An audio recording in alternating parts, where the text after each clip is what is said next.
Bismillahirrahmanirrahim. Assalamualaikum warahmatullahi wabarakatuh. Waalaikumsalam warahmatullahi wabarakatuh. Alhamdulillahi rabbil alamin.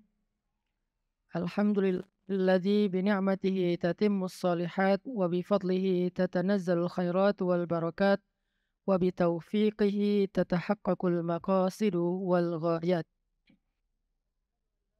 Allah wahdahu la syarika lah.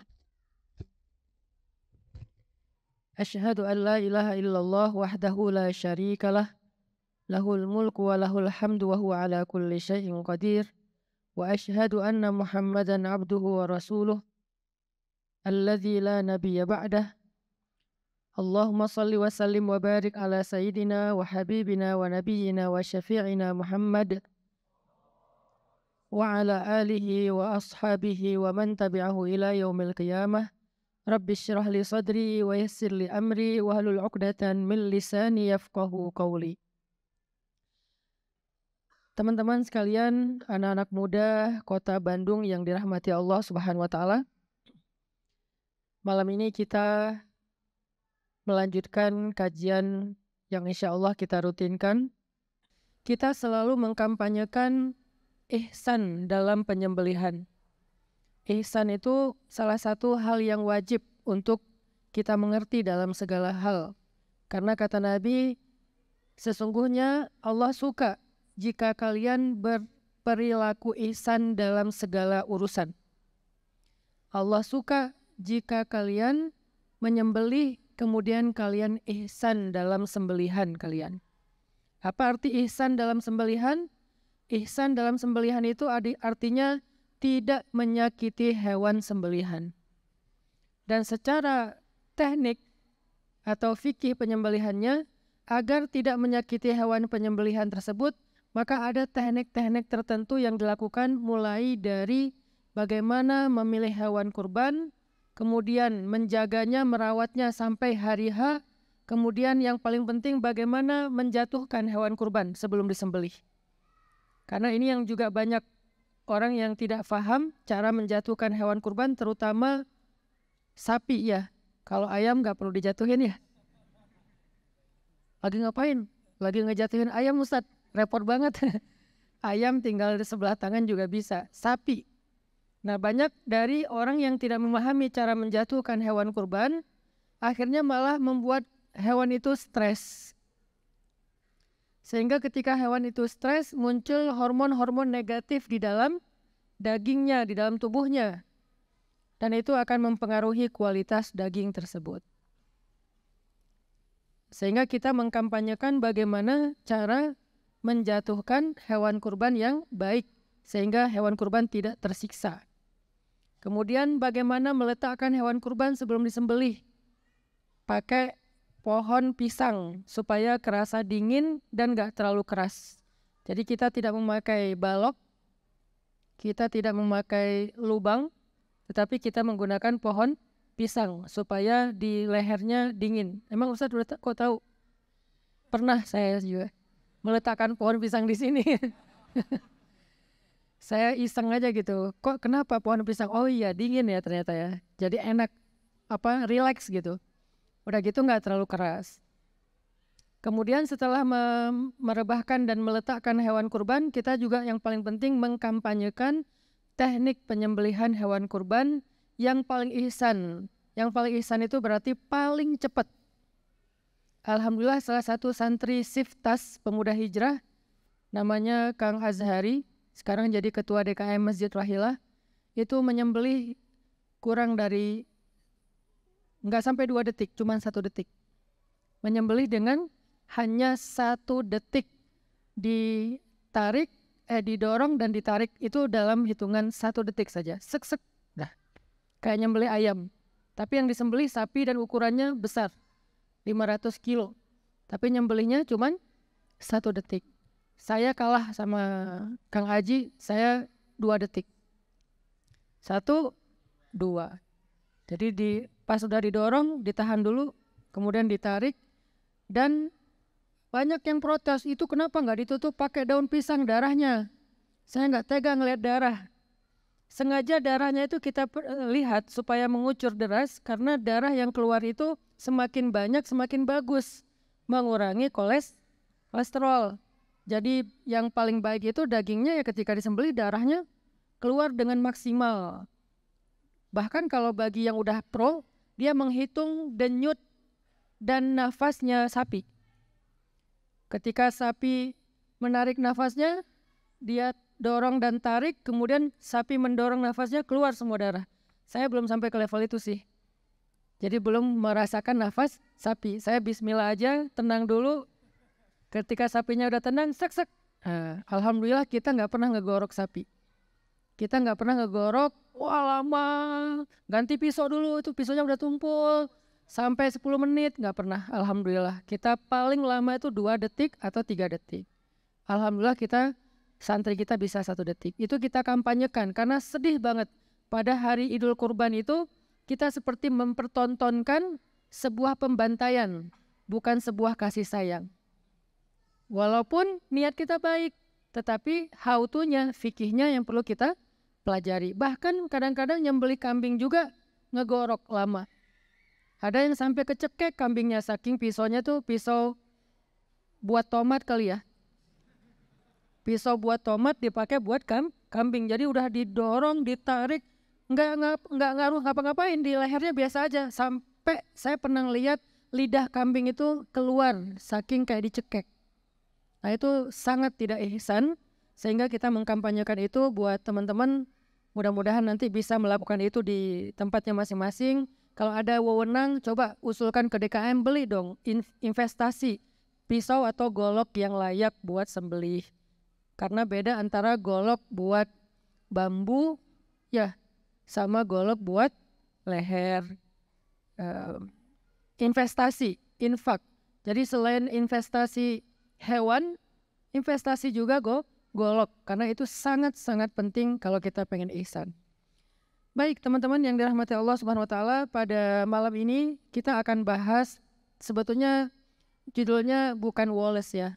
Ini ada miskomunikasi antara saya sama tim kreatif. Judulnya sebetulnya FOMO aja, bukan Wallace. Fear of missing out. Apa itu fear of missing out? Ya kalian lebih tahu lah. Udah tahu kan?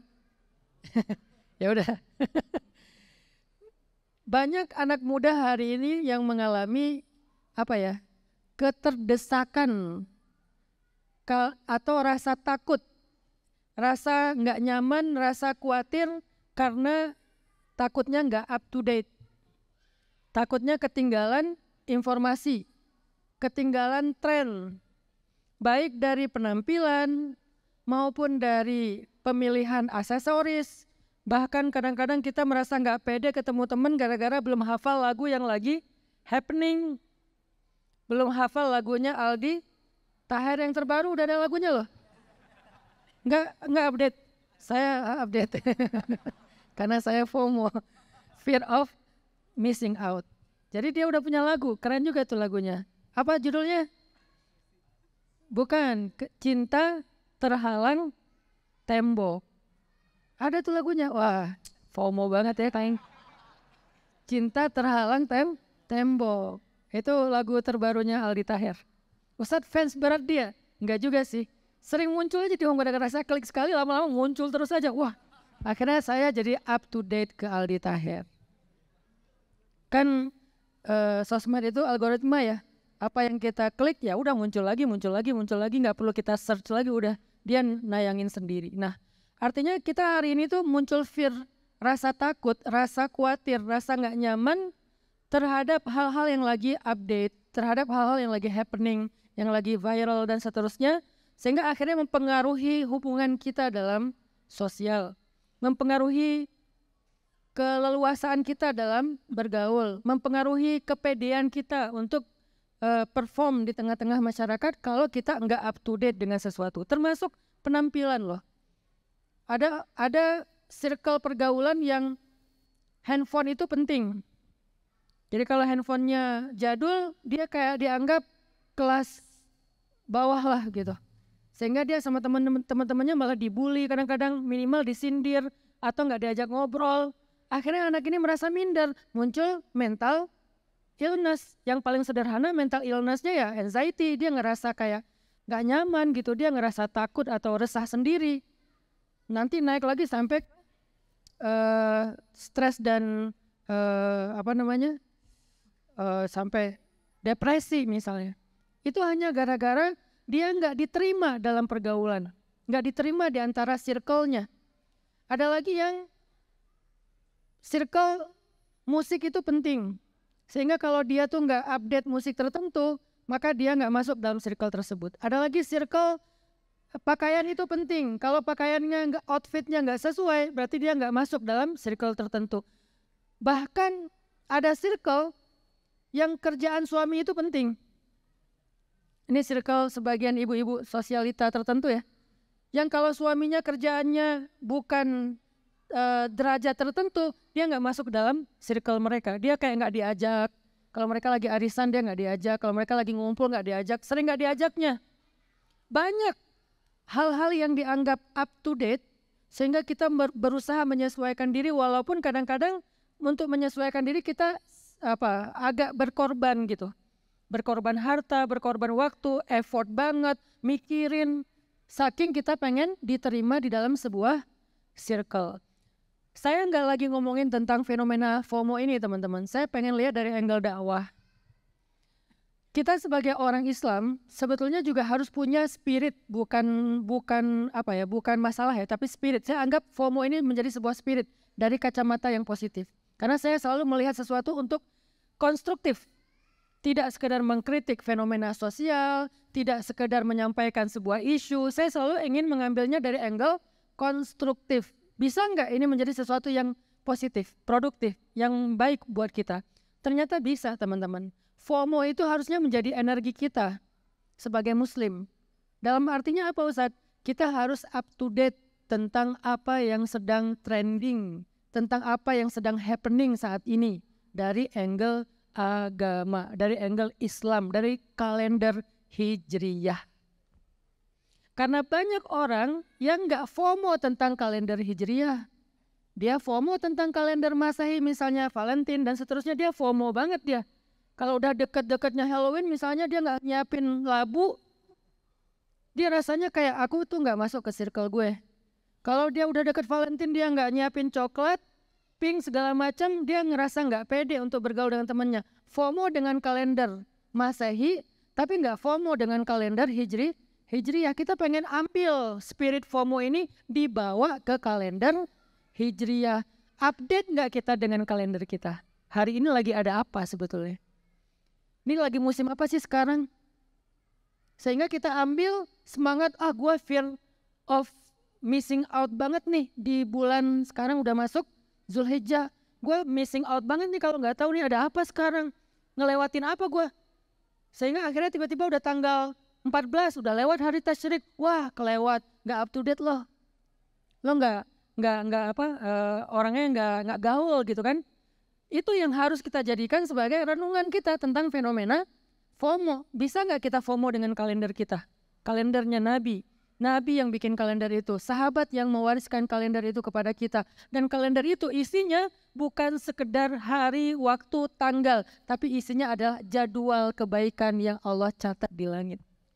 Kalender Hijriyah bukan tentang tanggal. Ketemu tanggal berapa kita? Tanggal berapa misalnya gitu ya. Bukan tanggalnya. Kalender Hijriyah bukan sekedar penanggalan. Bedanya sama kalender Masehi. Kita nggak menjudge. Saya orangnya kan punya hashtag ya. No judgment, respect to other. Nggak pernah saya menghakimi orang lain. Tapi kita perlu tahu juga apa bedanya kalender Masehi sama kalender Hijriyah dalam spirit kita sebagai muslim, anak muda Indonesia. Apa bedanya? Kalender Masehi adalah kalender kita menghitung jadwal keduniawian kita. Dan itu penting. Saya misalnya bulan ini achievement-nya ini. Tanggal sekian saya akan sidang. Kan rata-rata pakai kalender Masehi kan? Tanggal ini nanti saya mau kemana, janjian sama temen. Tanggal ini lagi ada promo, ini lagi sale, ini lagi misalnya sekarang bulan 6 berarti 66, ntar lagi 77, 88, dan seterusnya kan ya. Itu adalah kalender keduniawian kita dan itu juga penting. Tapi apakah kita tahu kalender keduniawian plus keukhrawian kita? Saya nggak bilang ukhrawi aja loh. Keduniawian plus keukhrawian kita yang lebih lengkap. Kalau ini cuma duniawian doang nih. Kalau yang hijriah duniawi dan ukhrawi.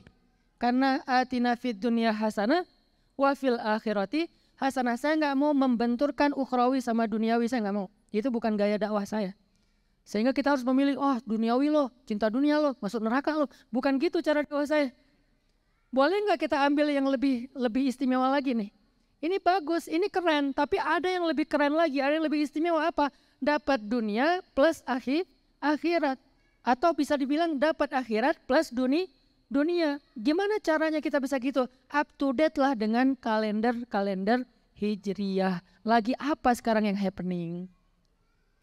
Jadi FOMO, fear of missing out dalam konteks Islam, kita takut kalau kita ngelewatin momen-momen atau hal-hal yang happening dalam kalender hijriyah. Kenapa kita takut? Satu, kita nggak gaul sama Allah. Kita nggak gaul sama Allah. Apa arti nggak gaul sama Allah? Ini jangan diedit ya videonya. Gaul. Allah dibilang gaul. Rame deh iya. Gaul itu kan artinya muamalah kan. Dalam bahasa Arab, kaifa nata'amal ma'allah fi ayyamina. Gimana cara kita bermuamalah? Itu belum diterjemahin loh. Bermuamalah kan bahasa Arab. Gimana cara kita bergaul dengan Allah di dalam hari-hari kita? Gimana cara kita bergaul dengan Allah? Salah satunya adalah tahu apa yang lagi happening di sisi Allah. Apa yang lagi viral di langit. Apa yang lagi heboh di langit. Karena kehebohan ini bukan cuma di bumi teman-teman. Bukan cuma di Masjidil Haram atau Mekah Madinah. Dia heboh juga di Baitul Ma'mur. Dia heboh juga di surga. Dia heboh juga di langit. Dia heboh di sisi para malaikat dan para makhluk-makhluk Allah yang mulia. Apakah kita up to date dengan hal-hal yang lagi happening di langit kayak gitu? Sehingga kita termasuk orang yang gaul sama Allah. Sehingga kalau kita nggak gaul sama Allah, ya kita harusnya fear, takut. Harusnya kita anxiety, nggak nyaman, khawatir. Kenapa nggak gaul gua sama Allah?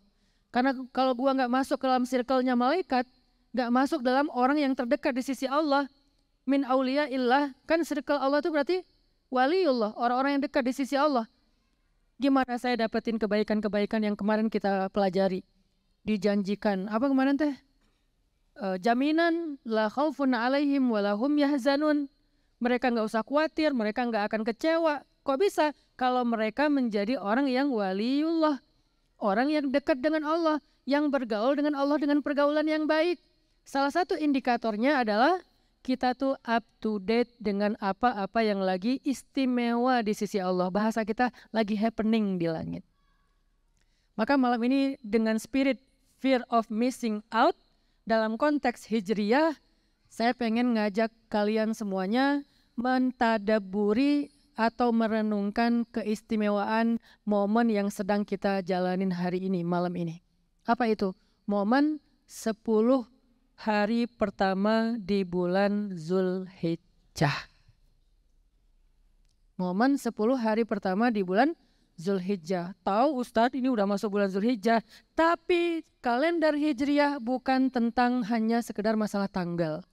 Kalender Hijriah tentang sebuah kesempatan beramal, jadwal amal soleh, itu kalender hijriah.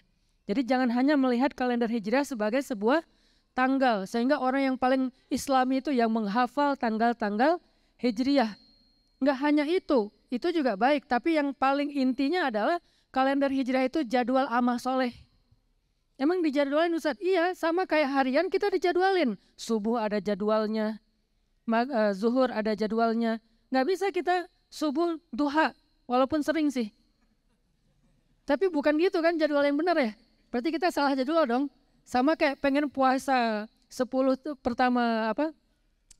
hari pertama Zulhijjah, tapi puasanya di hari tasyrik. Dilarang. Artinya kita nggak disuruh sholat subuh di waktu duha, kecuali tadi alasan fikihnya Ustadz, awal zikri. Karena kelewat kodok gitu kan ya.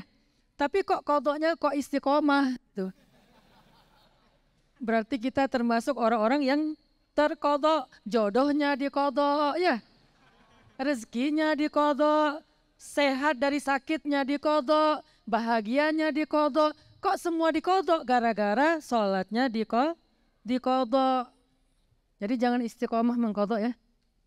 Kecuali udah lewat. Ustadz, kayak cerita kita kemarin, samalah kita.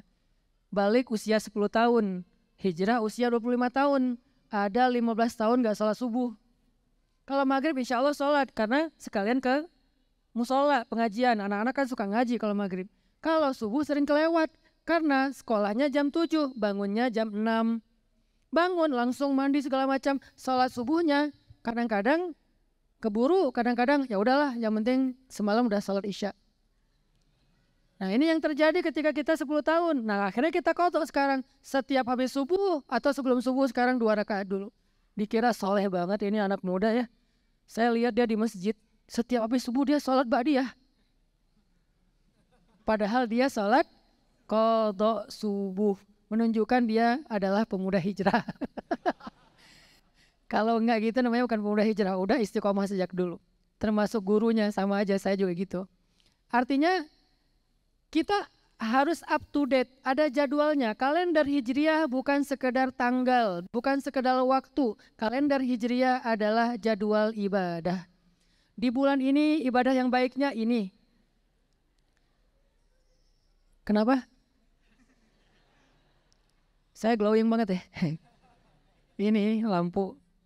Kalender hijriah adalah jadwal ibadah. Jadwal ini yang paling baik puasa. Jadwal ini nanti berkurban. Jadwal ini haji. Jadwal ini misalnya zikir. Jadwal ini adalah sholat dan seterusnya. Ada jadwal ibadah. Ada jadwal amal solih. Sehingga kalau misalnya kita faham kalender hijriah, up to date apa yang lagi happening, terutama yang di langit, insya Allah kita menjadi orang yang masuk dalam circle. Bukan hanya circle manusia, tapi circle-nya malaikat. Karena malaikat itu up to date. Di malam Lailatul Qadar, tanazzalul malaikatu warruh, gitu kan? Mereka ikut dengan apa yang lagi happening. Bulan Zulhijjah. Para malaikat juga up to date dengan siapa yang berpuasa, mereka doakan. Siapa yang haji, mereka doakan. Siapa yang doa, mereka aminkan. Mereka tuh up to date loh para malaikat itu. Sehingga siapa yang update dengan kalender hijriah atau apa yang lagi happening di langit, berarti dia masuk dalam circle-nya malaikat.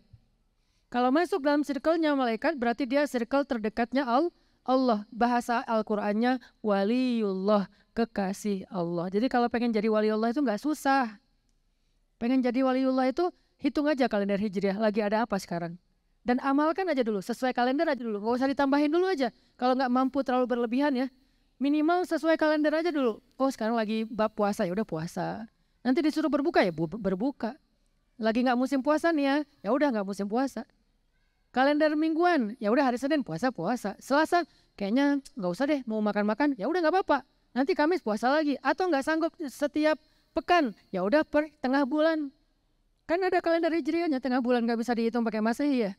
Nah makanya teman-teman yang dirahmati Allah SWT, malam ini saya pengen berbagi sama kalian tentang apa itu Zulhijjah. Kenapa kita perlu update tentang Zulhijjah, lalu kita bisa melakukan sesuatu sesuai dengan kalender tersebut. Baik, sebelumnya mari kita baca Al-Quran, surat At-Taubah. Coba teman-teman buka mushaf, surat At-Taubah ayat 36. Surat At-Taubah ayat 36. Insya Allah nanti kajian tentang bulan Zulhijjah ini saya akan membedah buku yang dititipkan oleh Ustadz Dr. Awalul Zikri. Cuman buku ini memang belum dicetak banyak ya. Cuman dicetak 10 biji. Kemarin ada yang udah dapat ya. Temanya kajian fikih seputar 10 awal Zulhijjah. Nanti kita baca bareng-bareng buat yang belum bisa beli buku ini. Coba kita buka dulu Al-Quran, mushaf Al-Quran, surat At-Taubah ayat 36. Boleh dibacakan oleh Ustadz Bilal, silakan Ustadz.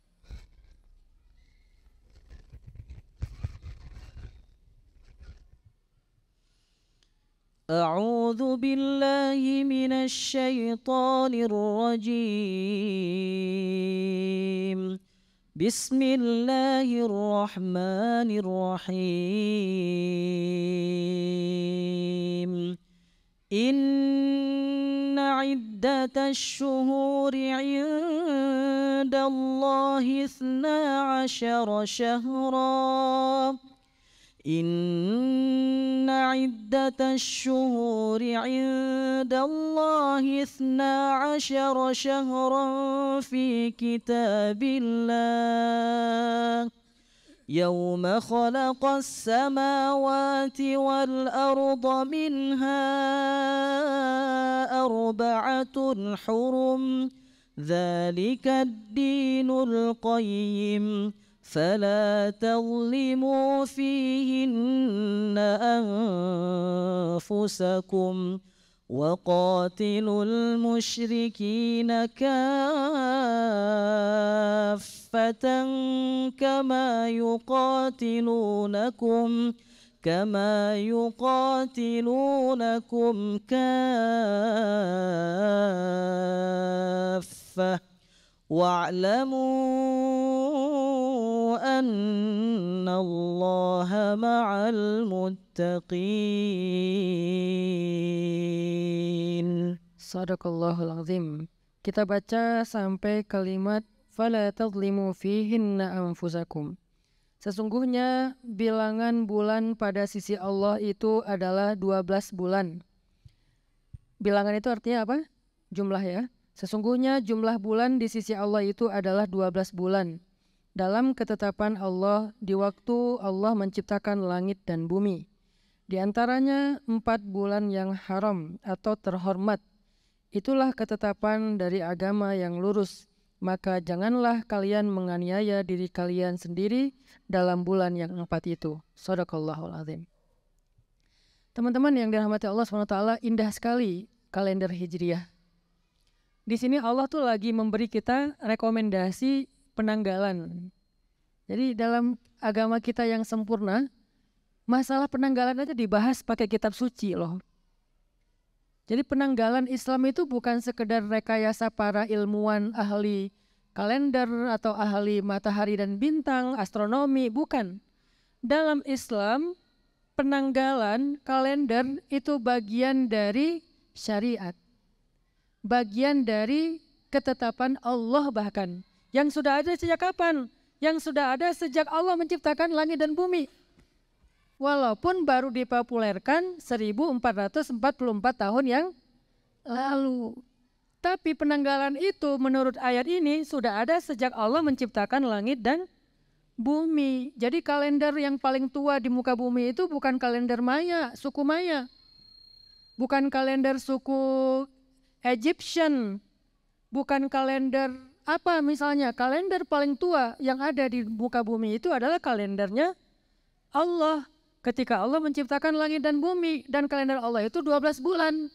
Dalam 12 bulan itu ada 4 bulan yang terhormat, istilahnya haram. Haram itu artinya terhormat. Bukan haram artinya dilarang ya, artinya terhormat. Karena dalam bahasa Arab ada banyak arti. Sehingga siapa yang menjadikan kalender ini sebagai kalender hidupnya, dia seperti mengikuti siklus semesta. Bukan sekedar mengikuti sebuah siklus dagang. Bukan sekedar mengikuti siklus administrasi yang ada di kita. Tapi dia mengikuti siklus semesta. Siklus penciptaan langit dan bumi. Jadi kalau misalnya mau pakai hashtag living with the nature, pakailah kalender Hijriah. Karena kalender Hijriah itu kalender yang paling natural, yang paling nature friendly.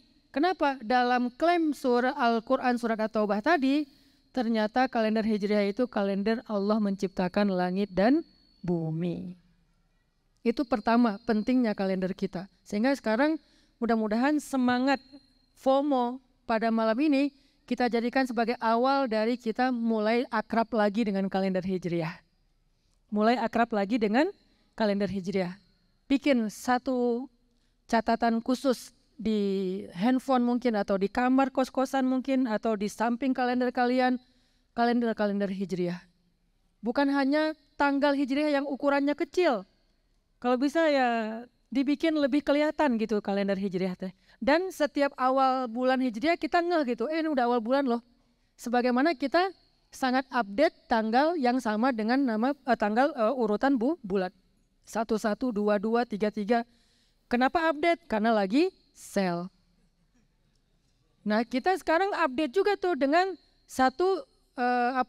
Muharram dan seterusnya. Kita update dalam rangka apa? Biar tahu di tanggal tertentu itu nanti akan ada jadwal ibadah tertentu. Nah, ini malam ini yuk kita FOMO terhadap kalender Hijriah dengan spirit kalender Hijriah itulah yang paling friendly dengan semesta. Karena dia adalah kalender penciptaan alam semesta. Yang kedua, di dalam ayat ini Allah juga ngasih tahu adalah Dzalikad dinul qayyim. Kalender ini bagian dari syariat yang lurus.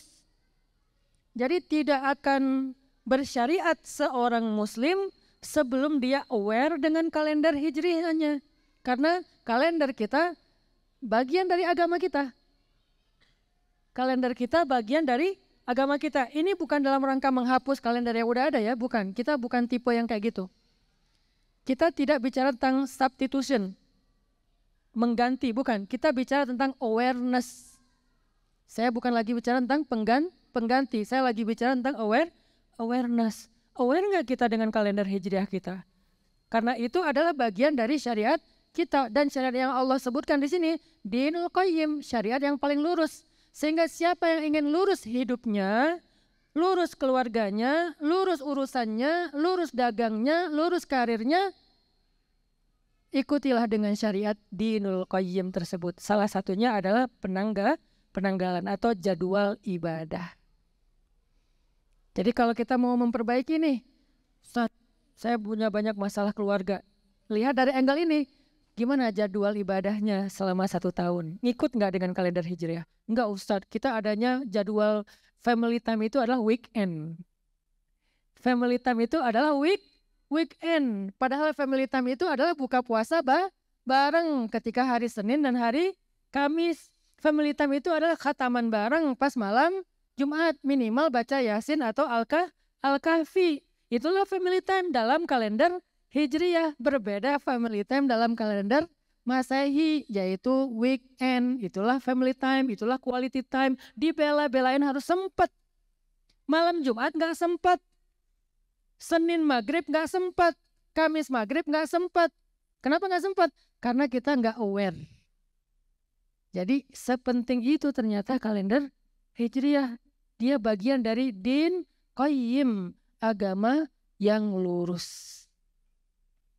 Lalu yang berapa ya? Ya anggaplah yang ketiga ya.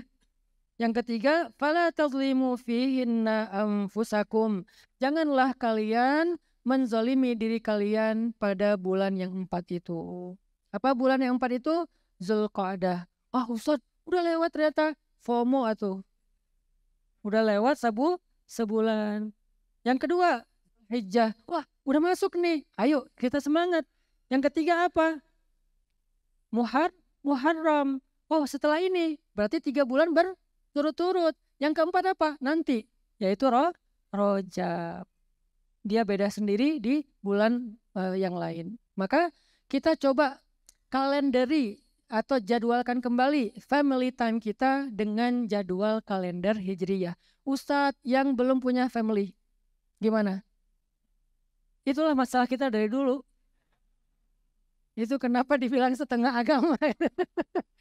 Yang belum punya family belajar sendiri dulu. Apalagi ini bulan mustajabah doa loh. Kenapa kita selama ini delay terus? Ya tadi nggak up to date. Nggak up to date akhirnya kehilangan momen. Momen mustajabah doa lewat. Momen zikir istimewa lewat. Momen puasa istimewa lewat. Akhirnya kita nggak dapat hal-hal yang istimewa. Karena yang waktu-waktu istimewa kelewat wae. Akhirnya hal istimewa juga luput, missing out. Karena ayam atau syuhur, hari atau bulan yang istimewa missing out, akhirnya keistimewaan dalam hidup kita juga missing out. Ini nih kalau dibawa ke angle Islam teman-teman. Maka Allah bilang janganlah kalian menzalimi diri sendiri pada bulan itu. Apa arti menzalimi diri sendiri pada bulan itu? Dalam konteks ayat itu diturunkan, adalah berperang di bulan itu. Makanya tadi ada kalimat setelahnya tentang bab jihad ya, tentang bab perang. Karena bulan itu bulan damai, nggak boleh berperang. Itu dalam konteks ayat ketika diturunkan. Tapi dalam konteks hari ini bukan berperang, tawuran, apalagi julid-julidan, apalagi live group, apalagi debat di sosial media, saling menghina, saling merendahkan sesama muslim, saling melabelkan, yang ini melabelkan A, yang itu melabelkan B, dan seterusnya. Kita ribut di antara kita. Dalam konteks yang lebih kecil lagi, ribut dengan pasangan. Ini bulan romantis. Bulan haram itu bulan romantis. Makanya dalam bahasa gaul Arab itu istri namanya apa? Harim. Harim aneh nih. Ya, harim itu artinya yang dihormati. Bukan yang diharamkan. Bukan.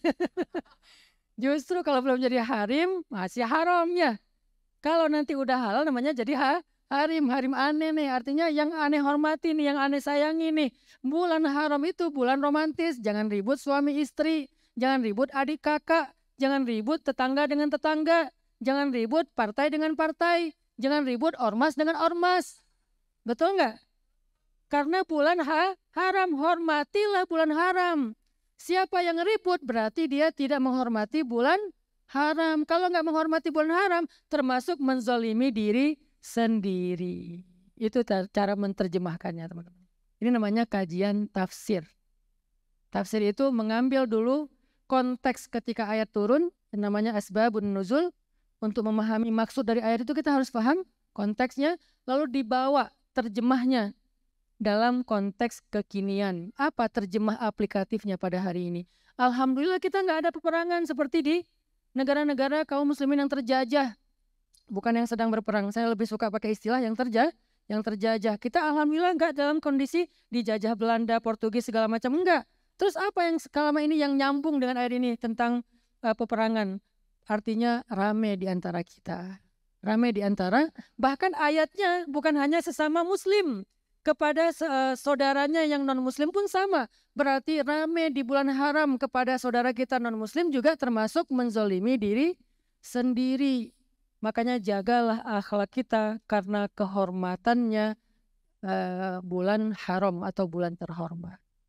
Baik teman-teman, itu adalah ayat pertama yang kita baca tentang apa sih yang lagi happening sekarang. Sekarang kita lagi berada di bulan haram. Bahkan udah kelewat 1 bulan, yaitu bulan Zulqa'dah. Sekarang kita masuk di bulan haram kedua, yaitu bulan Zulhijjah. Kata para ulama, salah satunya adalah Imam Ibnu Katsir dalam tafsirnya, keutamaan dari 4 bulan haram tersebut adalah seperti keutamaan tanah haram. Makanya nama-namanya sama ya. Kalau ini namanya bulan haram, kalau tempat namanya tanah haram. Masjid namanya Masjidil Haram. Masjidil Haram itu ada 3. Masjid Haram Mekah, Masjid Haram Madinah, Masjid Haram Palestina. Ketiga-tiganya haram. Makanya kalau di Mekah Madinah disebut Haramain. Nah, keutamaan dari bulan haram seperti keutamaan tanah haram, kata para ulama. Berarti artinya apa? Siapa yang beribadah di bulan haram, dia seperti beribadah di tanah haram. Siapa yang berbuat dosa di bulan haram, dia seperti berbuat dosa di tanah haram. Buat kita yang tidak mampu atau belum ada kemampuan, kesempatan buat datang ke tanah haram, Allah Maha Baik. Jadi nggak boleh kita nyalahin Allah. Allah pilih kasih, yang itu udah bolak-balik umroh, yang ini lagi haji sekarang, ada yang haji furoda, dia punya rezeki, ada yang hajinya ziarah, lebih mahal lagi. Ada yang hajinya udah nunggu lama, alhamdulillah akhirnya dapat juga setelah 17 tahun. Saya belum, daftar juga belum. 17 tahun lagi gimana ini? Allah Maha Baik. Allah nggak menutupi kebaikan untuk hambanya. Yang mampu dapat kebaikan ini, yang nggak mampu dapat kebaikan itu. Semua punya kesempatan untuk berbuat baik dan mendapatkan kebaikan di sisi Allah.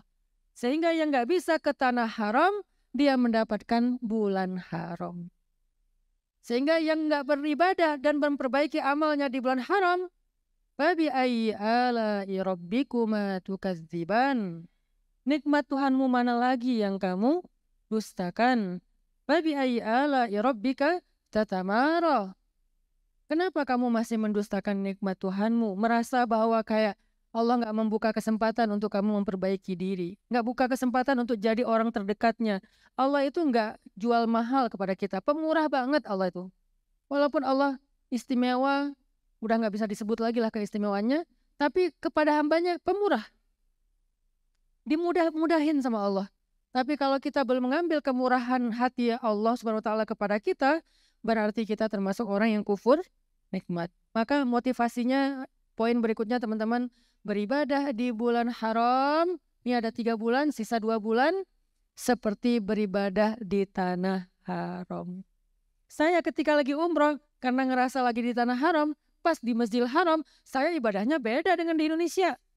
Zikir saya lebih banyak, sholat sunnah saya lebih banyak, tilawah saya lebih banyak, istighfar saya dan sholawat saya lebih banyak. Kenapa? Karena saya lagi di tanah haram, udah di tanah haram, di Masjidil Haram.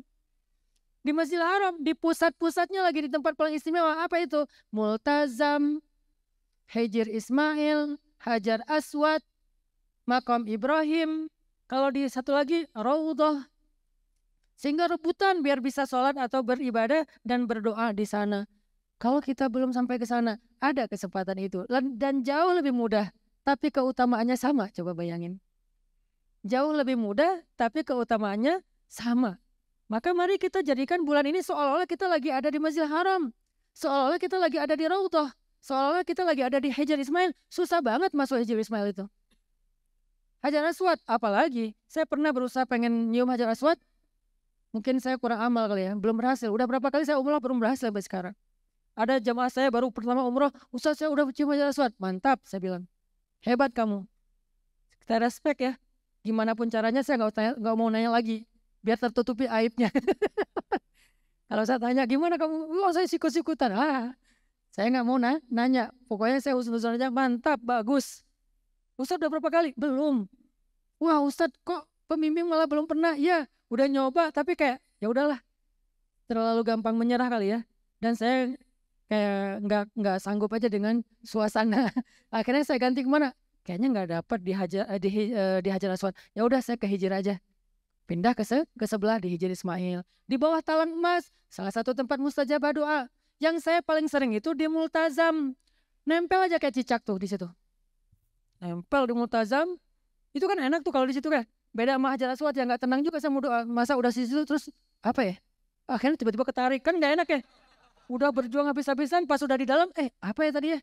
Lupa. Nah, mending dihajar. Saya dihajar di Multazam. Di Multazam tuh tenang, lama. Haji.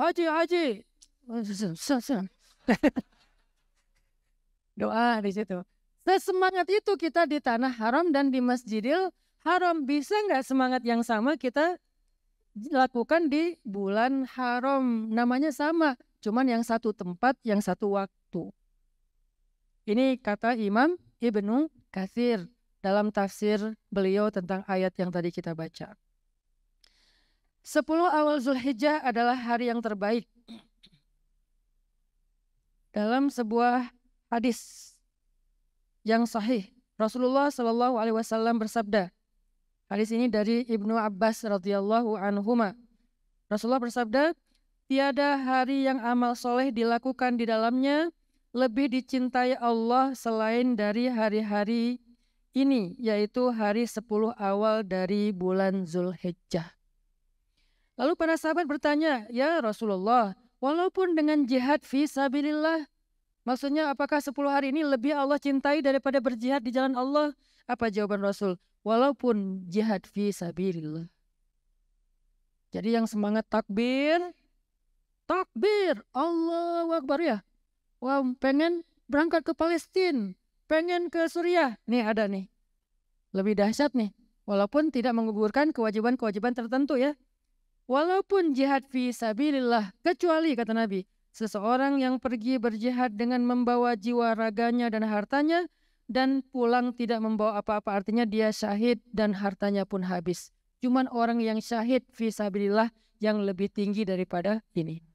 Tapi orang yang berangkat nggak syahid, padahal jihad itu ibadah sanamul amal, ibadah tertinggi. Orang yang berjihad itu orang yang sangat istimewa di sisi Allah. Ternyata ada satu ibadah yang lebih dicintai Allah daripada jihad. Dan hadis ini hadis sahih. Apa itu ibadah apa? Ibadah selama 10 hari di bulan, 10 hari pertama di bulan Zulhijjah. Kita sekarang sedang berada di bulan tersebut. Min ayyam walayal asyarah min awail syahri Zilhijjah. Kalau di bulan Ramadan, asyarah min awakhiri Ramadan. Sekarang asyarah min awail Zilhijjah. Jadi yang kemarin ngerasa, Ustadz, saya kemarin pas lagi Lailatul Qadar lagi mudik, lagi di kereta, lagi di pesawat, lagi di jalan, lagi sakit, lagi ngantor, lagi apa segala macam. Jangan sedih, la tahzan. Sekarang Allah kasih lagi 10 yang berikutnya setelah 10 yang kemarin Ramadan. Apa 10 berikutnya? Asyarah min awail Zilhijjah. 10 pertama di bulan Zulhijjah. Apa keistimewaannya? Beribadah di awal bulan Zulhijjah itu lebih Allah cintai daripada jihad fi sabilillah. Hadis riwayat Bukhari, Abu Dawud, Tirmidzi, dan Ibnu Majah dengan derajat sahih.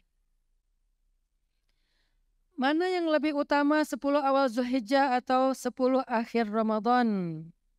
Kata para ulama, kedua-duanya istimewa, sama istimewanya. Kenapa? Karena 10 awal Zulhijjah juga ayat Al-Quran.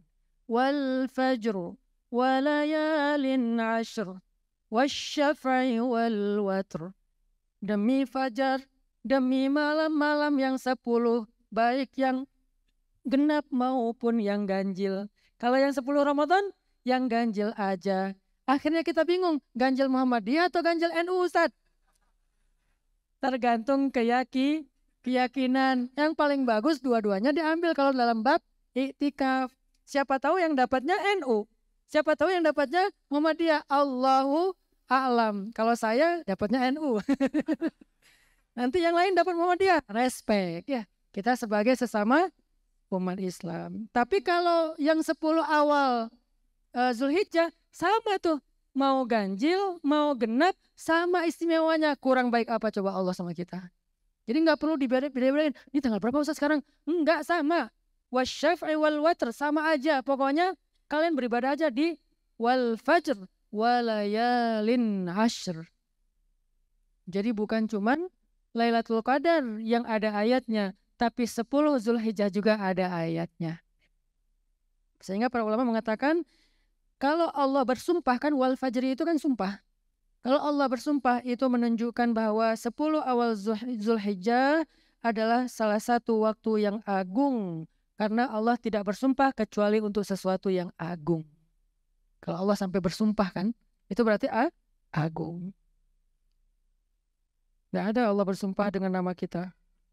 Wal Hanan. Nah, karena nggak agung. Biasa aja. Tapi wal Fajr. Karena waktu Fajar itu istimewa. Walayalin ashr. Dan demi malam-malam yang 10. Allah bersumpah dengan nama 10 malam pertama Zulhijjah. Berarti malam ini istimewa banget. Mulai malam sekarang, jangan tidur sebelum berselawat kepada Nabi minimal 100. Jangan bangun kecuali untuk tahajud, bukan untuk zuhur. Bangunlah untuk tahajud, witir, istighfar, zikir, subuh. Jadi malam-malam ini, mulai dari malam ini nih, jangan melewatkan tahajud. Kenapa?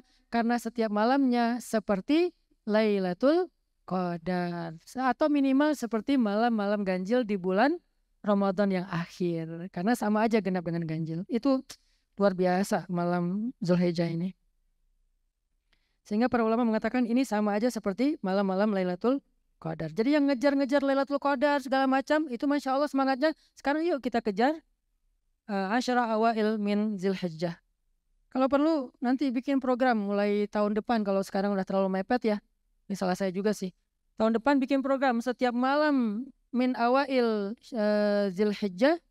Nanti di Masjid Rahilah kita bikin qiyam bareng. Setiap malam kita bikin qiyam bareng. Seperti 5 sholat Qiyam Ramadan.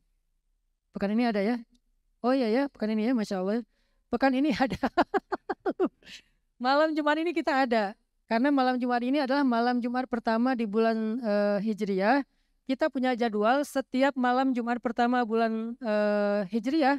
Kita mengadakan khataman Al-Quran, tadarusan, kemudian ta'lim, malamnya qiyam, dan ditutup dengan khataman dan tahlilan di Masjid Rahilah Pesantren. Ngapain Ustadz? Ya itu tadi, baca Quran, zikir, mendoakan orang tua kita yang telah wafat. Orang tua saya masih lengkap Ustadz. Doakan nenek-neneknya. Emang orang tua kita cuma ayah papa, papa mama. Kan opa, oma juga orang tua kita. Ya, opa, oma orang tua kita. Di atasnya lagi orang tua kita. Doakan mereka. Mereka menunggu doa dari kita. Doa dari kita itu hadiah loh. Apalagi yang udah wafat ya. Doa anak itu hadiah yang paling istimewa. Kalian nggak usah ngasih hadiah mereka dengan sekedar majang foto. Hanya sekedar posting. Lagi kangen mama, posting. Nggak akan di-like sama mereka juga. Tiba-tiba yang nge-like nama akunnya almarhumah. Nggak ada. Jadi kalau kalian mau ngasih hadiah untuk orang tua, hadiahkanlah bacaan Al-Quran. Hadiahkanlah ibadah kalian. Dan itu masyru', ada dalilnya. Ada dalilnya Ustaz. Tanya Ustaz Awalul Zikri, nanti bab fikih, jangan tanya saya. Ada ibadahnya, zikirnya, tilawahnya, dan yang juga sangat istimewa doanya. Doakan, terutama di bulan-bulan ini ya, doakan orang tua kita. Pahala ibadah yang dilakukan di hari-hari 10 pertama itu begitu agung. Di antaranya seperti dalam hadis berikut. Hadis dari Abu Hurairah radhiyallahu an dari Nabi, beliau bersabda, tiada hari yang lebih Allah cintai untuk disembah di dalamnya, bukan disembah, diibadahi ya. Tiada hari yang lebih Allah cintai untuk beribadah di dalamnya dari 10 awal Zulhijjah. Puasa setiap hari puasa setiap harinya sebanding dengan puasa setahun. Satu hari kita berpuasa di bulan Zulhijjah yang pertama ini seperti kita berpuasa setahun. Dan qiyam di dalamnya sebanding dengan qiyam Lailatul Qadar. Hadis riwayat Tirmidzi. Coba bayangin, 10 malam, 10 kali Lailatul Qadar. Kurang baik apa Allah sama umat Nabi? Kok Allah baik banget sama umat Nabi? Karena Allah cinta sama Nabi. Kita nggak akan dapat ini loh kalau bukan karena kita umat Nabi tuh. Bisa aja saya Ustaz pengen jadi umat Nabi Musa. Kenapa? Katanya cerdas. Yang juara Olimpiade Matematika itu orang Indonesia loh. Umat Nabi Muhammad, bukan orang Israel doang. Saya pengen jadi umat Nabi Adam. Kenapa? Biar tingginya 80 hasta. 80 hasta itu sama dengan 40 meter. Karena satu hasta setengah meter. 80 hasta berarti kurang lebih 40 meter. 35 meter. Jangan bilang raksasa. Kita hobbit. Kitanya yang kecil. Pengen jadi umat Nabi Adam Ustaz. Kenapa? Biar umurnya 2000 tahun. Mau ngapain 2000 tahun coba? Enak Ustaz, orang 60 tahun aja enak, apalagi 2000 tahun. Oke, semua itu keistimewaan setiap umat. Tapi ada satu keistimewaan yang dimiliki umat Nabi Muhammad yang semua umat itu cemburu sama kita. Walaupun badan kita kecil, umur kita pendek. Dulu ada umat Nabi Adam Idris. Ibunya nangis di depan makam anaknya. Nangis saja. Datanglah Nabi Idris nanya, ya amatullah, ibu, kenapa ibu nangis? Saya nangisi anak saya yang meninggal muda. Oh kasihan dia masih muda udah meninggal. Umur berapa? 250 tahun. 250 tahun. Dibilang muda, ABG banget tuh. Umur berapa? 300 tahun. Oh ya, baru lulus SMP? Iya, baru. 300 tahun baru lulus SMP. SMP-nya berapa tahun ya? Saking Masya Allah, kelebihan umat terdahulu. Kita pas ditanya, kata Nabi Idris kepada ibu ini, wah ibu bersyukurlah Allah beri umur 250 tahun. Nanti di akhir zaman akan muncul satu generasi, satu umat, umurnya cuma 60 tahun. Umurnya cuma sekitar 60 tahun. Ibu ini kaget, emang ada orang yang umurnya cuma 60 tahun? Ada. Demi Allah, kalau umur saya cuma 60 tahun, saya akan habiskan seluruh umur saya hanya dengan satu sujud kepada Allah SWT. Jadi mereka tuh 2000 tahun tuh emang ibadahnya juga luar biasa. Kita kan berniatnya udah nggak benar kan? 2000 tahun. Bukan mau ibadah. Allah tahu.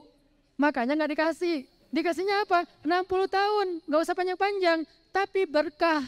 Apa keberkahannya? 60 tahun kita bayangin dalam setahun. Ada Lailatul Qadar. Satu kali beribadah di Lailatul Qadar seperti hidup 82 tahun full ibadah. Satu kali itu. Dalam hidup kalau kita dapat 10 kali Lailatul Qadar berarti seperti beribadah selama 820 tahun non-stop. 10 kali aja. Umur rata-rata kan 25 nih. Coba kalian kejar Lailatul Qadar sampai 35 aja. Udah gitu stop. Meninggal. Misalnya nih. Kejar setiap tahun Lailatul Qadar sampai umur 35 aja. Kita ngomong yang paling rendah deh, 10 tahun. Berarti kan kayak dikasih umur 820 tahun dan itu beribadah full. Nggak akan sanggup kita. Apalagi yang dapat 20 tahun, 20 kali. Berarti ya gitu deh. 1640 tahun, benar nggak sih? Ya pokoknya segitu. 1600-an tahun. Full ibadah. Itu kalau beribadahnya di Indonesia. Kebayang nggak beribadahnya di Masjidil Haram? Makanya kemarin saya pas sudah di sana tuh merasa bahagia banget. Kayaknya tahun depan balik lagi nih kalau Allah kasih rezeki dan umur. Kenapa? Lailatul Qadar di Indonesia 82 tahun dikali 100.000 karena di Masjidil Haram 8,2 juta tahun full ibadah. Itulah yang dicemburui oleh umat-umat terdahulu yang mereka nggak punya. Allah ngasih mereka umur panjang ya dengan beragam dinamikanya. Ada yang galau 1000 tahun. Ada yang patah hati sekian ratus tahun ya. Kita dikasih umur lebih pendek tapi dikasih keberkahan, itu yang disebut dengan keberkahan. Dalam definisi bahasa Arab, barokah itu artinya ziyadatul khair, yang bertambah kebaikan, bukan yang bertambah angka-angka, bukan. Yang bertambah kebaikan. Berkah rezeki berarti bukan angkanya yang bertambah, manfaat rezekinya bertambah. Berkah usia berarti manfaat usianya bertambah. Berkah pasangan bukan bertambah pasangan, manfaat pasangan. Ya udah nggak usah dibahas. Lanjut ya. Apa tadi teh? Hadis riwayat Tirmidzi, qiyam yang dilakukan pada malam-malam pertama Zulhijjah sebanding dengan qiyam di malam Lailatul Qadar. Sehingga umat-umat terdahulu itu cemburu banget sama umat Nabi. Cemburu banget sama umat Nabi. Kami dikasih umur panjang, Masya Allah. Tapi kalau kami beribadah hitungannya ya per hari aja. Umat Nabi Muhammad itu beribadah cuma semalam. Tapi seperti 80 tahun. Dan itu 80 tahunnya non-stop lagi. Berkah pula. Masya Allah kalau malam itu dia khataman Al-Quran. 80 tahun khataman Al-Quran. Kenapa Allah begitu sayang sama kita? Karena Allah sayang kepada Nabi kita. Dia kekasih Allah. Kalau bukan karena Nabi, kita nggak akan dapat kebaikan itu. Sallu ala Nabi. Banyak-banyak bersalawat kepada Nabi. Kalau bukan karena Nabi, kita nggak akan dapat kebaikan tersebut. Mengapa 10 awal Zulhijjah ini sangat istimewa? Ibnu Hajar mengatakan 10 awal Zulhijjah menjadi istimewa sebab berhimpun di dalamnya berbagai macam ibadah yang utama. Salat, puasa, sedekah, haji, dan semua itu ada di satu waktu, yaitu 10 awal Zulhijjah. Kita singkat-singkat aja ya waktunya. Sehingga kata siapa ini? Kata Nabi SAW dalam hadis riwayat Tabrani yang juga diriwayatkan oleh Imam Ahmad. Apa amalan yang kita lakukan pada 10 pertama Zulhijjah? Fa'aksiru fihinna min tahlil wa takbir wa tahmid. Perbanyaklah pada malam-malam itu tahlil, takbir, tahmid. Tahlil apa? La ilaha illallah. Takbir, Allahu Akbar. Tahmid, Alhamdulillah. Banyak-banyakin zikir intinya. Walaupun dalam hadis ini dikhususkan. Nanti hadis lain juga ada yang dibedakan. Dari Abu Qatadah radhiyallahu an bahwa Rasulullah SAW pernah ditanya tentang puasa Arafah. Beliau bersabda, ia menghapus dosa setahun yang telah lalu dan yang akan datang. Berarti 2 tahun. 1 hari khusus pada Yaum Arafah pada tanggal 9 itu akan menghapus dosa 2 tahun. Dalam hadis yang lain, Nabi SAW bersabda, tidak ada amalan yang dilakukan oleh seorang anak Adam yang lebih dicintai Allah daripada menumpahkan darah kurban. Sesungguhnya ia akan datang dengan tanduknya, bulu-bulunya, dan kuku-kukunya. Dan sesungguhnya darah akan diletakkan Allah di suatu tempat sebelum jatuh ke bumi, maka berbahagialah jiwa dengan kurbannya. Jadi amalan yang paling Allah sukai adalah menumpahkan darah hewan kurban, bukan menumpahkan darah titik ya. Jangan dititik di situ. Menumpahkan darah hewan kurban. Karena sesungguhnya semua tubuh hewan itu mulai dari bulunya, kukunya, tanduknya, dan seluruh dagingnya akan datang dan menghadap Allah untuk melaporkan ibadah kita sebagai kebaikan. Jadi dia akan bersaksi nanti di akhirat. Dia akan bersaksi nanti di akhirat. Makanya sebelum berkurban kenali dulu hewan kurban kita. Jangan transfer, udah. Kalau bisa, boleh transfer, tapi minta fit call. Saksikan. Karena di pesantren kita gitu. Kurban kita fit call.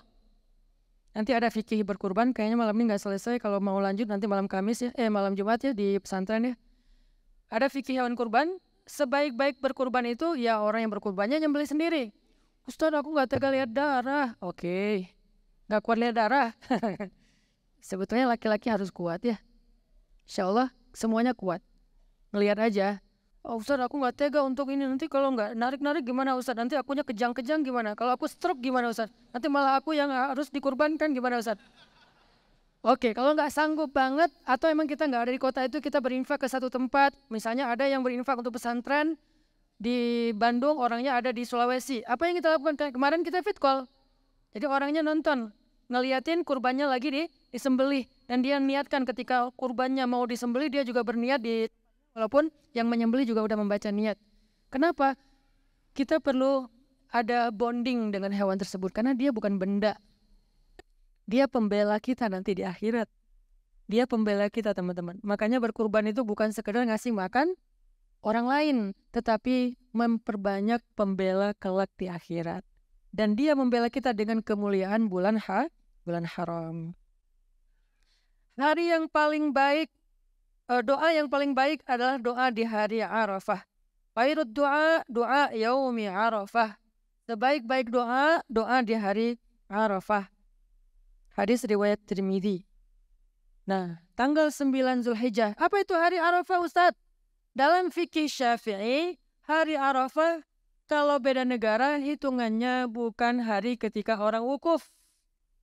Hari Arafah dalam mazhab Syafi'iyah tanggal 9 Zulhijjah sesuai dengan waktu yang ada di tempat tersebut. Karena matla, tempat terbitnya matahari, waktu terbitnya matahari berbeda-beda. Begitu juga terbitnya bulan berbeda-beda. Akhirnya yang ditentukan oleh Imam Syafi'i dan mazhab Syafi'iyah adalah tempat matlaknya, bukan tempat wukufnya. Walaupun kita menghargai pendapat yang mengambil sesuai dengan wukuf. Tapi saya secara pribadi mengambil mazhab Syafi'iyah, di mana yang dihitung bukan kapan di Mekah lagi wukuf atau di Mina lagi wukuf, tapi kapan tanggal 9. Kalau mau lebih, walaupun saya ikut tetap yang tanggal 9, tapi yang menurut kita tanggal 8, tapi di sana udah wukuf, gimana Ustaz? Saya berdoa, ya udah nggak apa-apa. Kenapa harus diramaikan? Jangan doa hari ini, kan belum wukuf, kan belum tanggal 9. Ya 10 awal Zulhijjah doa aja. Kalau ternyata yang tepat adalah pendapat yang pertama, kita nggak rugi. Kalau yang ternyata yang tepat pendapat yang kedua, kita juga nggak rugi kan? Tapi kita tetap mengambil apa yang kita yakini sesuai dengan dalil-dalil. Karena saya meyakini dalil yang diutarakan Imam Syafi'i, maka saya mengambil hitungannya bukan kapan wukuf, tetapi kapan tanggal 9. Tapi yang kita mau ambil pelajarannya adalah sebaik-baik doa pada Yaumu Arafah, hari Arafah. Apa yang kita pengen doakan? Udah pasti saya tahu jawabannya, jodoh Ustaz. Dengan wajah-wajah melas banget gitu kan. Ya udah tunggu bentar lagi nih minggu depan. Ya Allah, enggak usah kuliah dulu 1 hari. Izin 1 hari. Ngapain? Saya lagi ada hajat. Mau lagi menghadap nih. Menghadap siapa? Menghadap Allah. Hajat apa? Jodoh. Sepanjang hari, ya Allah, ya ajaib itu, ajaib. Saya yakin ajaib. Tiba-tiba besok ketemu pas lagi motong hewan kurban. Ada yang ketemu lagi narik-narik kambing. Ceweknya lagi narik kambing, kita berasa jadi Nabi Musa gitu ya. Terus nanya, ma buku mas, kamu lagi ngapain? Aku lagi ngantri kambing sih.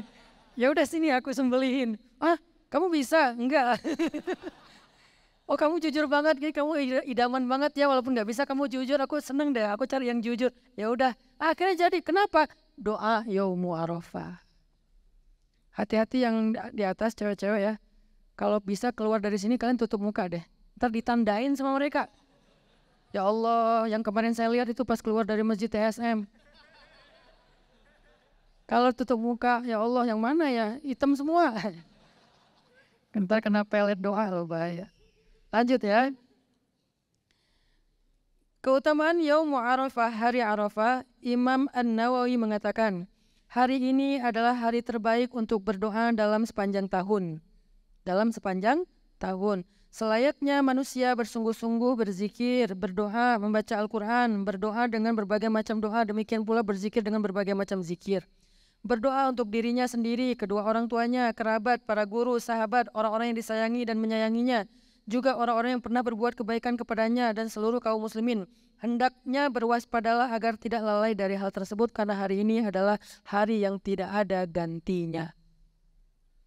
Yaum Arafah, tergantung kita mau ngambil yang mana, atau ngambil aja dua-duanya, hari wukuf dan tanggal 9 misalnya, maka itu hari yang tidak ada gantinya. Berdoalah sebanyak mungkin. Hari Arafah juga hari yang paling banyak Allah berikan kemerdekaan dari api neraka.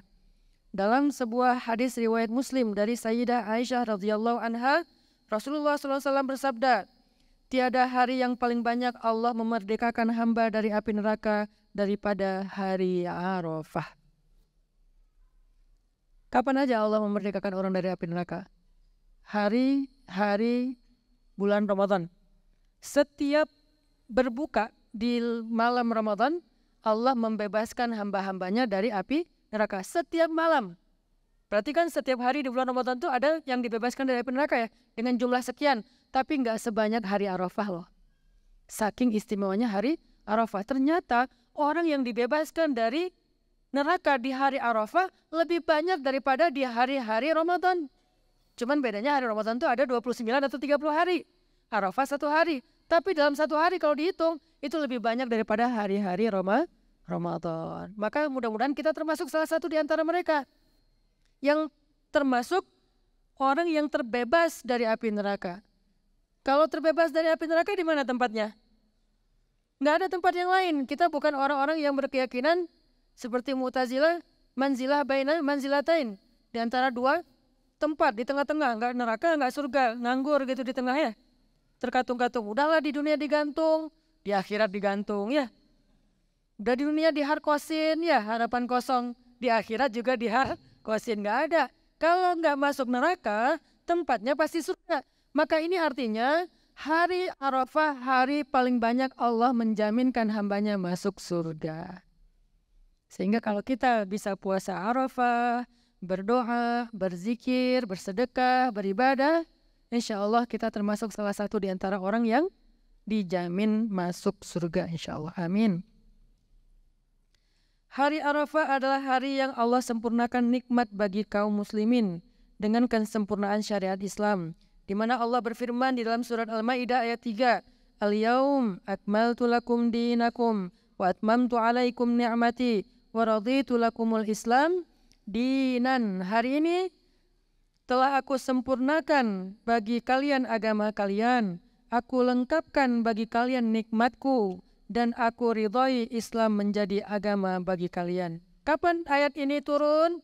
Pada hari Arafah dan Nabi membacakannya kepada para sahabat. Apa pesannya untuk kita? Kesempurnaan nikmat kita dalam hidup itu ternyata tergantung bagaimana ibadah kita fi yaumi Arafah. Pada hari Arafah. Maka siapa yang ingin disempurnakan nikmat hidupnya, maksimalkanlah ibadah di hari Arafah. Apa maksud kesempurnaan nikmat dalam hidup kita, Ustadz? 1, ampunan dosa yang sempurna. 2, diberikan taufik. Nah ini paling penting dalam hidup kita. Hidup itu, taufik itu lebih penting daripada rencana kita. Taufik itu lebih penting daripada plan kita. Taufik itu lebih penting daripada life goals kita. Taufik itu lebih penting daripada riset kita. Taufik itu ketika Allah yang memperjalankan kita kepada kebaikan-kebaikan. Jalan ke sini, jalan ke sini, jalan. Allah yang memperjalankan, itulah taufik. Bagaimana kita dapat taufik? Menikah dengan orang yang tepat, dapat rezeki pekerjaan yang halal, kemudian mendapatkan rumah yang layak dengan tetangga yang baik. Itu semuanya taufik dari Allah, kesempurnaan hidup. Gimana cara kita dapat kesempurnaan itu? Ternyata berkaca dari Al-Maidah ayat 3, Allah berikan kesempurnaan agama, kesempurnaan hidup di Yaumi Arafah. Sehingga siapa yang ingin mendapatkan kesempurnaan itu, beribadahlah di hari Arafah. Rasulullah SAW bersabda dari Abdullah bin Amru, sebaik-baik doa adalah doa pada hari Arafah, dan sebaik-baik yang aku baca demikian pula para nabi sebelumku adalah. Ini kalimat yang dibaca pada Yaum Arafah ya. Nanti saya posting di internet, di YouTube karena ini panjang ya. La ilaha illallah wahdahu la syarikalah lahul mulku wa lahul hamdu wa huwa ala kulli syai'in qadir. Ustaz, itu kami udah hafal. Oh ya udah. Gak usah posting. Tapi bukan hanya itu, ada lagi yang lain. Itu zikir terbaik di Yaumi Arafah. Jadi kita sedang belajar gimana memaksimalkan hari Arafah selain puasa. Bacalah zikir la ilaha illallah wahdahu la syarikalah lahul mulku wa lahul hamdu wa huwa ala kulli syai'in qadir. Atau zikir yang dibaca oleh Abdullah ibnu Umar. Ini sahabat Nabi yang ahli ilmu juga. La ilaha illallah wahdahu la syarikalah lahul mulku wa lahul hamdu wa huwa ala kulli syai'in qadir. Allahumma hdina bil huda wa zayyinna bit taqwa waghfir lana fil akhirati wal ula. Ustaz gak hafal nanti, makanya subscribe di YouTube insyaallah. Lalu beliau merendahkan suara dan membaca, ini Abdullah bin Umar. Allahumma inni as'aluka min fadlik wa ata'ika rizqan tayyiban mubarakan, dan seterusnya. Intinya doa yang sangat panjang, doanya 1 halaman.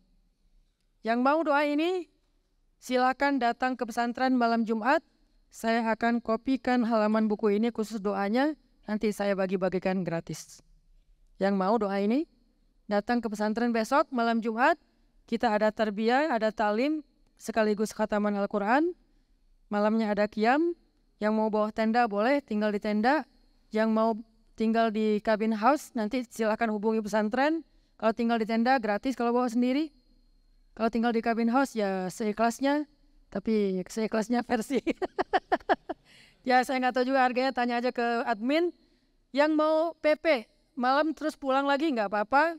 Intinya di sana kita belajar melanjutkan buku ini. Ini buku penting sekali untuk kita pelajari.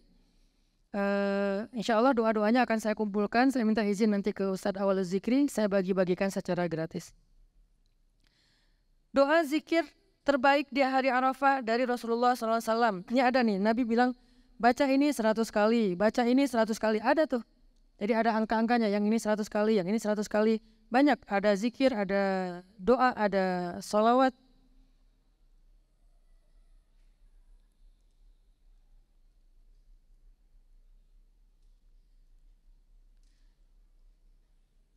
Ini semuanya berlaku kepada orang yang sedang wukuf di Arafah dan juga yang tidak mampu wukuf di Arafah menurut kitab Bughiyatul Mustarsyidin menurut para ulama. Jadi kita juga dapat kesempatan tersebut. Kita sampai jam 9 ya, 10 menit lagi. Saya bacakan beberapa hadis yang berikutnya. Nah, menyikapi perbedaan penentuan hari Arafah di Indonesia dengan di Arab Saudi. Bagaimana caranya? Biar kita tahu puasa Arafah itu kapan. Nanti tinggal kita pilih pendapatnya. Saya menyampaikan aja dulu. Ada 2 pendapat ulama yang paling masyhur tentang masalah ini. Pendapat pertama mengatakan hari Arafah adalah hari wukufnya jamaah haji di Arafah. Walaupun di sini tanggal 8, kalau di sana udah wukuf karena di sana dianggap tanggal 9, maka itulah hari Arafah. Dan kaum muslimin di berbagai belahan dunia hendaknya mengikuti tanggal mereka. Ini pendapat pertama. Pendapat yang kedua, hari Arafah adalah hari ke-9 di bulan Zulhijjah, baik bertepatan dengan hari wukuf di Arafah maupun tidak. Sebab hal ini kembali kepada ru'yah hilal di setiap negeri. Kenapa bisa muncul perbedaan? Karena beda tempat munculnya bulan yang disebut dengan matla. Hadisnya apa? Hadisnya dari Quraib bahwa Ummu Al-Fadl binti Al-Haris mengutusnya kepada Muawiyah bin di Syam. Quraib berkata, setibanya aku di Syam, Syam itu di mana? Damaskus. Syam yang dimaksud di sini Damaskus, walaupun Syam itu Suriah, Yordania, Palestina itu Syam, tapi yang dimaksud di sini Damaskus. Setibanya aku di Syam, aku tunaikan keperluanku. Lalu tibalah permulaan Ramadan ketika aku masih di Syam. Aku melihat bulan sabit atau hilal Ramadan muncul pada malam Jumat. Kapan Quraib melihat hilal? Malam Jumat. Kemudian aku berangkat pulang ke Madinah. Sesampainya aku tiba di Madinah, Abdullah bin Abbas bertanya kepadaku setelah beliau menjelaskan tentang bab hilal. Kata Abdullah bin Abbas, kapan kalian melihat hilal di Syam, wahai Quraib? Aku menjawab, kami melihat hilal awal Ramadan di Syam pada malam Jumat. Lalu beliau bertanya lagi, apakah engkau benar-benar melihatnya? Aku menjawab, benar, aku melihatnya dengan mataku sendiri dan banyak orang juga melihatnya. Sebagaimana Muawiyah juga berpuasa. Lalu Ibnu Abbas berkata, akan tetapi kami melihatnya pada malam Sabtu. Jadi beda nih, hilal pada Syam dengan hilal di Madinah. Ibnu Abbas melihatnya malam Sabtu. Dan kami akan terus berpuasa sehingga sempurna hari ke-30 kecuali jika kami melihat hilal Syawal sebelumnya. Lalu aku berkata, apakah tidak cukup dengan ru'yah Muawiyah dan puasanya, yaitu Syam? Ibnu Abbas menjawab, tidak. Karena sesungguhnya beginilah kami diperintahkan Rasulullah, yaitu berpuasalah kalian karena melihat hilal dan berbukalah atau Idul Fitri karena melihat hilal. Jadi kalau nggak ngelihat hilal, berarti belum masuk. Maka yang dihitung adalah ru'yatu hilal. Menurut pendapat yang kedua, termasuk bukan hanya puasa Ramadan dalam menentukan ibadah-ibadah di bulan yang lain. Yang paling penting adalah tidak boleh saling mencela, saling menghargai aja, karena kedua-duanya adalah pendapat para ulama. Tinggal kita lebih yakin yang mana, tapi jangan pelin-pelan. Puasa hari ini, nyembelih hari yang lain. Ya, puasanya hari Rabu, nyembelihnya puasanya hari Selasa, nyembelihnya sholat Id. Puasanya hari Selasa, sholat Idnya hari Kamis. Kenapa kok hari Rabu gak sholat Id? Sendiri gak ada temen. Nah, ini namanya tidak konsisten. Baik teman-teman, nanti akan kita bahas pada malam Jumat hikmah larangan memotong kuku dan rambut di 10 pertama Zulhijjah. Ternyata luar biasa loh. Jadi kalau kalian lihat kenapa sih Ustadz Hanan itu kalau lagi nyembelih, jenggotnya, kumisnya gak rapi, Ustadz jorok, kukunya nggak dipotong. Kita semua udah tahu, tapi sekarang biar lebih aware, ternyata istimewa banget rahasianya. Bukan sekedar sunnah, tetapi ada fadilahnya. Kemudian kita baca apa lagi nanti malam Jumat? 23 fikih kurban yang mesti Anda ketahui. Apa hukum memberi kurban kepada non-muslim? Nah, ini semuanya penting-penting, insya Allah akan kita bahas pada malam Jumat di pesantren. Membaca kitabnya Ustadz Dr. Aulu Zikri, kajian fikih seputar 10 awal Zulhijjah. Kesimpulannya teman-teman yang dirahmati Allah SWT, malam ini saya lebih membaca ke arah motivasinya, bukan fikihnya. Malam Jumat nanti baru kita bahas fikihnya. Motivasinya apa? Allah memberi kita satu syariat yang sangat istimewa. Apa itu syariatnya? Penanggalan Hijriyah. Dan penanggalan Hijriyah bukan sekedar kalender, tetapi jadwal ibadah yang istimewa. Maka siapa yang FOMO, fear of missing out dari kalender Hijriyah, berarti dia orang yang gaul banget sama Allah. Kalau dia gaul banget sama Allah, circle-nya dekat sama Allah, maka dia orang yang paling prioritas di sisi Allah. Prioritas dalam rahmat, prioritas dalam ampunan, prioritas dalam surga, prioritas. Bahasa prioritas itu apa di surat Al-Waqi'ah? وَالسَّابِقُونَ السَّابِقُونَ muqarrabun. Kenapa kok mereka prioritas? Ulaikal muqarrabun. Karena mereka circle terdekat. Gimana cara biar jadi circle terdekatnya Allah? Update-lah dengan apa yang lagi happening di sisi Allah. Maka jadilah kita prioritinya Allah Subhanahu wa taala. Mudah-mudahan kita bisa memaksimalkan ibadah di 10 pertama Zulhijjah dan secara umum bulan Zulhijjah, nanti setelahnya bulan Muharram, sehingga kita bisa menjadi muqarrabin fi jannatin naim, orang-orang yang dekat di sisi Allah, yaitu di surga yang penuh kenikmatan. Allahumma inna nas'aluka khaira ma fi hadha syahr. Allahumma barik lana fi hadha syahr. Ya Allah, kami meminta kepadamu, memohon kepadamu kebaikan di sisimu yang ada di dalam bulan ini, ya Allah. Siang harinya, malam harinya, hiasilah malam dan siang hari kami dengan ibadah kepadamu, ya Allah. Beri kami taufik di bulan ini, agar kami menjadi orang-orang yang selalu senantiasa dekat kepadamu, ya Allah. Beri kami taufik untuk berpuasa di siang harinya dan untuk tahajud di malam harinya. Beri kami taufik untuk belajar, untuk memahami, untuk tafaqquh fiddin, ya Allah. Ya Allah, jadikanlah ilmu yang kami dapatkan malam ini ilmu yang bisa kami amalkan, bukan sekedar wawasan di dalam pikiran kami, ya Allah. Ya Allah, tambahkanlah ilmu agama untuk kami di dalam hati kami dan jadikanlah ilmu itu sebagai amal soleh kami, ya Allah. Rabbana taqabbal minna, Rabbana aslih a'malana, Rabbana atina fid dunya hasanah wa fil akhirati hasanah wa qina azabannar. Allahumma salli wa sallim wa barik ala sayyidina Muhammadin wa ala alihi wa sahbihi ajma'in. Walhamdulillahi rabbil alamin. Billahi taufiq wal hidayah. Wassalamualaikum warahmatullahi wabarakatuh.